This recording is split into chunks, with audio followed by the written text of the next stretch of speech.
Hello, everybody. Well, we got back last night from our vacation in the mountains, and I'm sorry to say I got a little bout of the flu our last 24 hours there, and I was just achy all over. I'm sorry, that is Leo. I'm bumping the camera. Leo, are you coming up? Come here. No, he's gonna grab the carpet like he does, and then you pull on him, and you can't get him to come. He just wants to be annoying. Anyway, um, so we got back, and I have slept really well, and I'm feeling better. I'm not feeling 100%, but that's okay. So it's a new week in the studio, and I'm really happy to be back home from all of these travels I've done in the last few weeks, and I'm happy to be ready to be creative again. I had long talks with my mother-in-law about painting. She's the one who got me started painting, and I've got some. I want to watch some YouTube videos and do some thinking about painting as I go forward. But today I was sewing. I am sewing another quilt because I need to send up a little gift for a great nephew that'll be born this year. And there's a shower that's happening that I can't attend. I'm sorry to say it's on a Saturday and I can't be gone another weekend. But I'm going to send this up. So here is just the first, I don't know, first half of the quilt.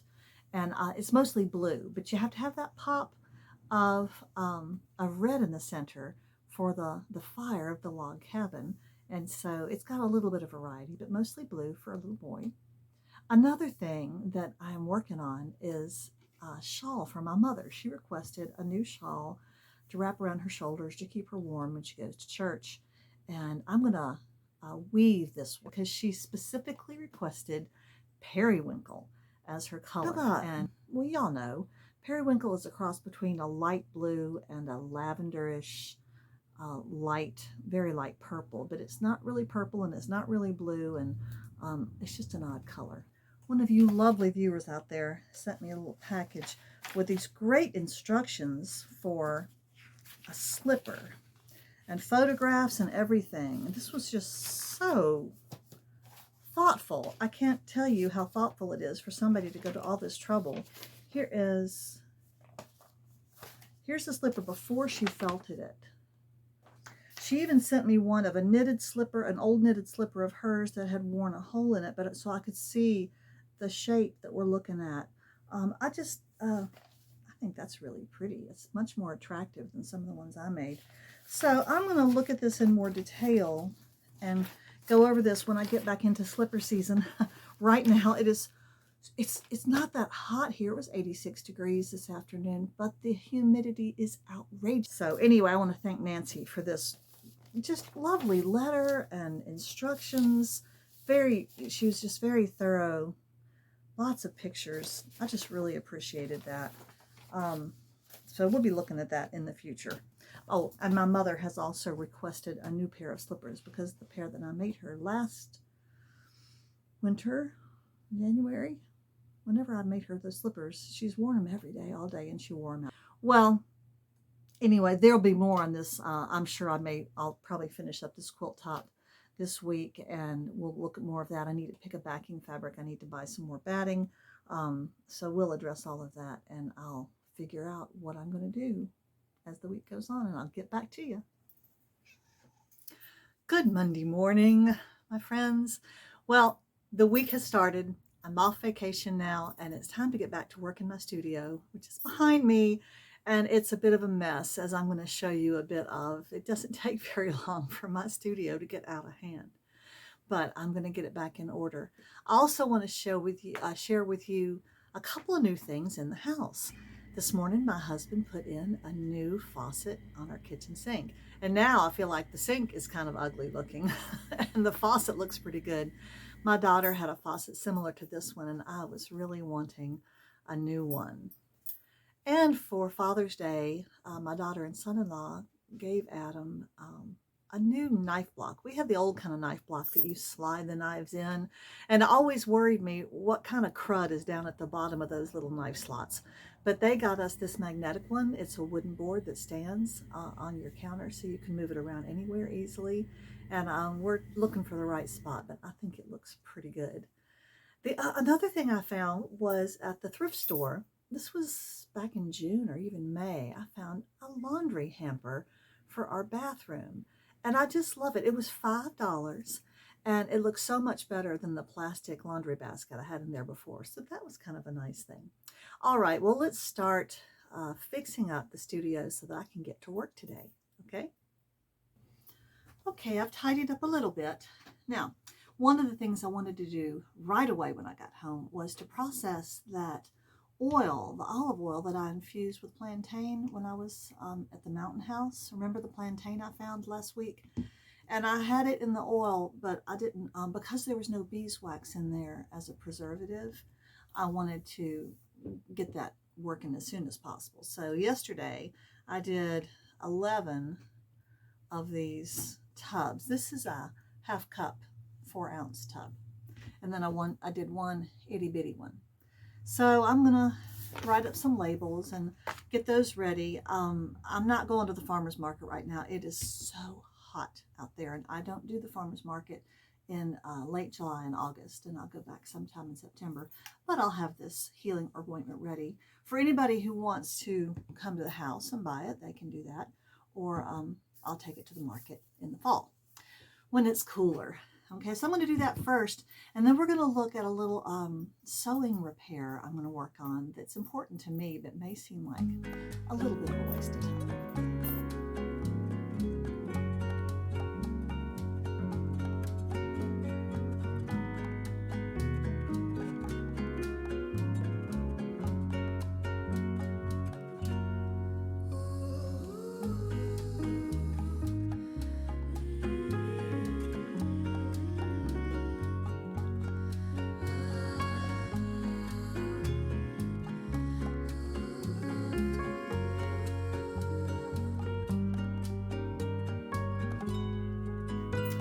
Okie dokie.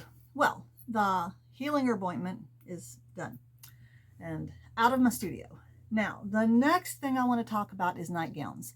Some of you may not be nightgown wearers, and that's fine. I generally am, especially in the summer, and I'm not really a fan of pants. I do wear them, obviously, in the wintertime, but in the summertime, I like the coolness of really, really light cotton or linen fabric. So this leads into my nightgown choice, which is cotton nightgowns made out of that, and I may have talked about this before, but made out of, I guess they call it lawn. It's a, woven 100% cotton that's just very thin and light. Anyway, this is one I bought quite a few years ago. It's not real old, but I've worn it so much. Wait, let me see. Oh, yes, there it is right there. Eileen West. This is an extra large because I do like things to really be loose. I don't want any restriction when I'm sleeping. But some of the fabric is not as sturdy as other parts. And so the sleeve, which I've now cut off, was looking like this. Now, I know most of you would throw this nightgown in the trash. I understand that. But I don't want to go just buy another one at the drop of a hat when they cost, $80. And the rest of it is kind of okay. This was the worst part. And I had taken fusible interfacing. You can see a section where I did there, put fusible interfacing in and stitched up. See, here's a spot where I put the fusible interfacing on the inside here. And I stitched it with a zigzag stitch. And that held for a while, but it's not, and here's another long section where I did the same, but then the fabric just split an inch below there. So the other sleeve, interestingly enough, had not split at all. So I think it was just that sleeve, and the other spot where I suppose I put pressure on was here at the back shoulder. And this one has held. I put fusible interfacing on the inside and did a good bit of stitching on the outside, and so far so good. However, I've cut these sleeves off. I've cut off the bad part. Now, let me see, here's the left sleeve. If we look at the inside, it must be hard on my left side when I sleep, but there's some little holes here that look like they may, I see here's some of that. Oh, I've tried this before. There's some interfacing hanging around. I didn't stitch that part. The thing I have now is extra fabric. See, I've got these little cut-off sleeves, and the length of the sleeve now will be still fine. It'll come down somewhere to here. Now, it was tempting to think about putting this little border back on the sleeve higher up, but the thing is there's not enough of it around. It's a good bit smaller down here. It was down here. Then my arm is up here. There's just not enough of it. So I'm just going to do a plain edge. I'm going to tuck it under twice and sew it. That'll be the repair, but it'll make it last a good bit longer. If I have any more holes, I'll keep this to use. I know that sounds real junky, but as they say, as our mothers and grandmothers said, waste not, want not. And if I have this thin lawn fabric to repair this nightgown or another one in white, that's a good thing to have. I just have to remember where I've put it. I have a funny story about waste not, want not. I'm one of those women who for many years has washed my Ziploc bags because I hate to put all that plastic into the landfill, and there's nothing wrong with it if you wash it well. If I have raw meat in it, I might throw it out, or if they get leaky. But I do save my Ziploc bags.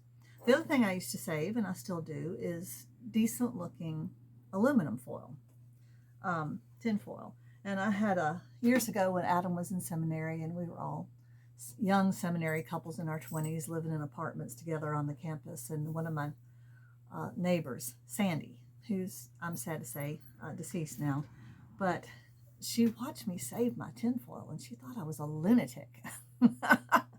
And she was like, she didn't say anything at the time, but she was like, man, that's just weird and kind of gross. I mean, I didn't save it if it was nasty, but if you wrapped a baked potato in it and it wasn't hardly dirty at all, why not fold it up and save it? Or if you had just placed it over top of something, why throw it in the trash? Because we were trying to save pennies at that point. So anyway, then years later, she told me, she said, Mary Catherine, I was wrong. She said, one day I really needed a piece of tin foil and I didn't have any in the house, and I thought of you. So there you are. Waste not, want not. And then the other thing I have to do is to continue working on this quilt. That baby shower is a week from Saturday, and I have to get it in the mail. But I know that I can finish it in a couple of days, and I need to get to the store and get some more batting. I think I have enough, but I'm not totally sure. So I'm going to get some more of that, and I need to find a backing fabric. Good morning, everybody. See Leo, he just came in. You going to come visit? Maybe he'll come see you. Let's see. You can come up. There we go. Hey, Leo. Well, anyway, so it's Tuesday morning now, and today I am planning to finish that little quilt top for my great nephew that's going to be born. So that's my goal today. I really, and the thing I have to do is find the backing fabric for it, and I haven't been able to find anything here in the county. No, don't you get up there. So I'm probably going to have to drive to town. Hate to do that. That involves getting out in the heat, but I've got to find a decent backing fabric for that quilt. You can't just slap anything on a baby quilt. But before we do that, I want to pull out all the yarn that I'm thinking about using for my mother's shawl that I'm going to weave her, and show you all those color combinations for I'll call it the periwinkle shawl. But before I do that, I have to clean up my desk space. Okay, you're going to have to get down now. Is that okay? Now he's so content. Let me see if he wants to get on my desk, and he can't get on my desk because my desk is what I have to show you, because it's a mess from yesterday because I decided to paint in the afternoon, which is always a mistake. It wasn't a terrible mistake. I'm glad I did it, but I'm going to keep working on what I was working on. So let me show you what I was doing. This is what I did yesterday afternoon. Trying to follow, it's not great, as you can tell. I mean, it does have a lot of movement. The birds are very nice. I like this part of it, but this part is just, I don't know, it's not good. But my desk is a mess of murky water and paints and brushes and all kinds of stuff. And I'll tell you what went wrong with this painting. I was following, oh dear, I think it's Lois somebody. I'll try to link to the YouTube I was following. I'm trying to learn how to use gouache. My mother-in-law and I were talking about this on vacation. But the problem with this painting is I could not keep this paper wet. I wetted it on both sides, and I kept wetting it, and it just, almost as soon as I put water on it, it just sucked it up and dried out. I think I'm going to have to cut another piece and soak it first, and then paint on it, because I couldn't get the waters to run. She really, and I love doing this, she would turn her paper, and it would, when it ran in that way, it would give these edges and blooms that were perfect. And so in lieu of that, since I couldn't get my paint to do that, I was pulling it out with brushes, which gives it a great feeling of movement, but it really doesn't look as much like a wave as I'd like it to. The birds, however, are rather nice, but they're real easy. They're not a challenge. This is the challenge. And so I'm going to try this again. I've got 2 rolls of white paper over there. If you can see them in the corner. I've got plenty to practice on, and I'm just going to keep practicing until I get this down. So I have to clean up all of the art stuff so I can put the yarn on here so I can show you the shawl. Okay, let's do that. Okie dokie. Here we go.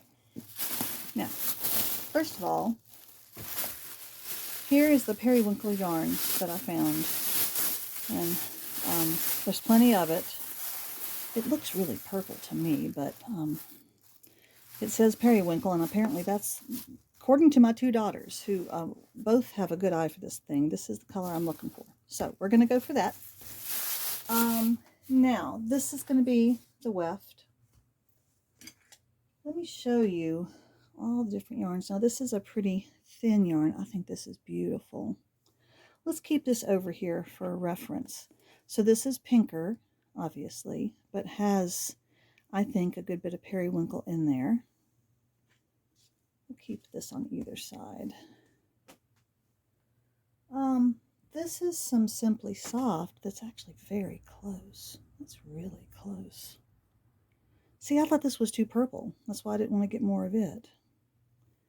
Well, it is a little more, and it's shiny. I don't know. It's tricky doing something for somebody who's asked. Now this, I don't know about this as in the middle yarn. I love this stuff. I had a lot of it and used a lot of it. Here's a smaller piece. It's very bumpy.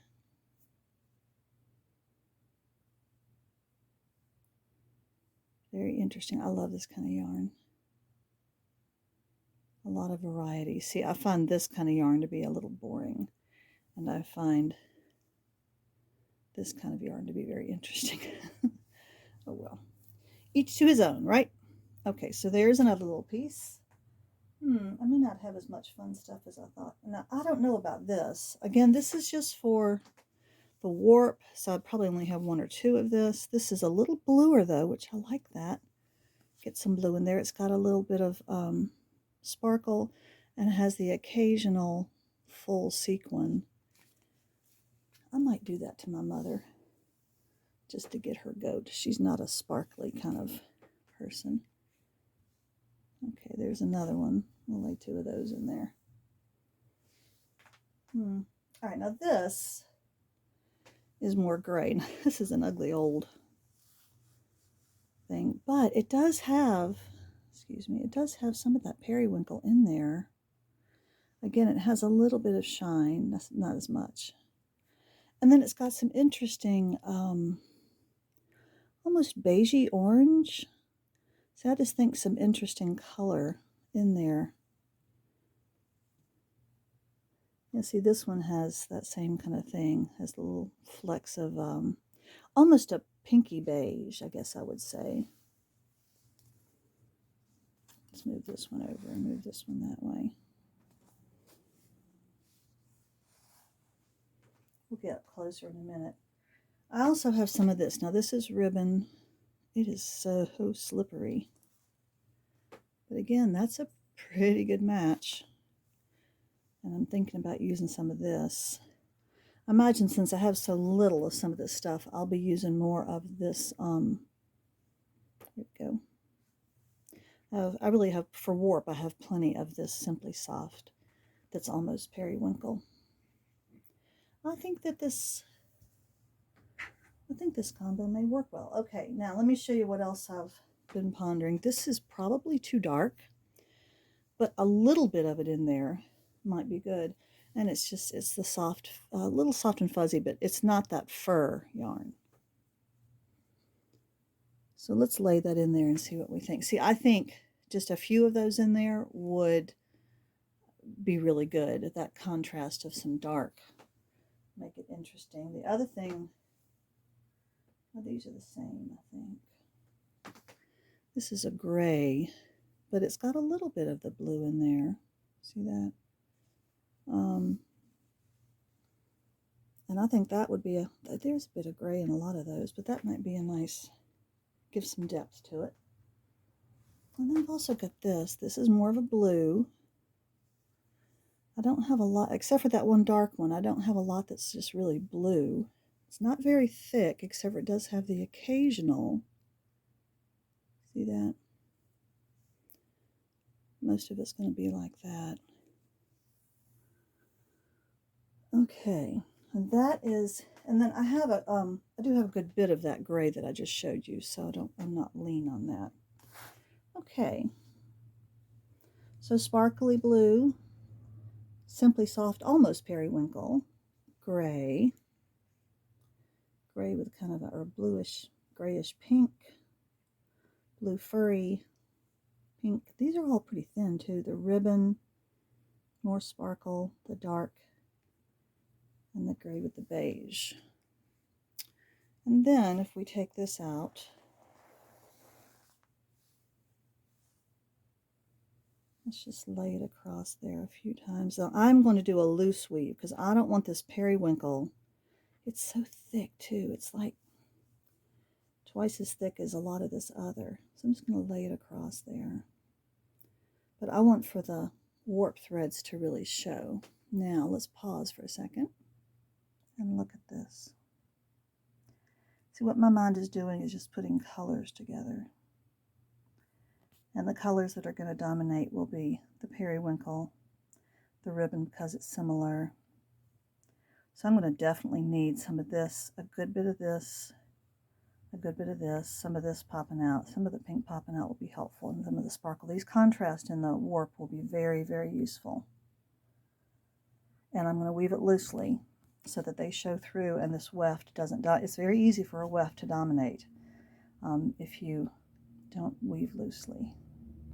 Okay, so you can follow along on that project. That will be after, this will probably be in August. I'm not going to give it to her until it's cooler weather, although she's kind of cold all the time. All right, so this is the planning stage for the periwinkle shawl. Now, I know that it's probably pretty obvious to say this, but what I did with all that yarn is to put it back into this bag altogether so that I keep this project in one spot. The other thing I have in there is one of my little fabric baskets that has a pair of snips, and I'll be able to keep everything I need for the project in that smaller little basket.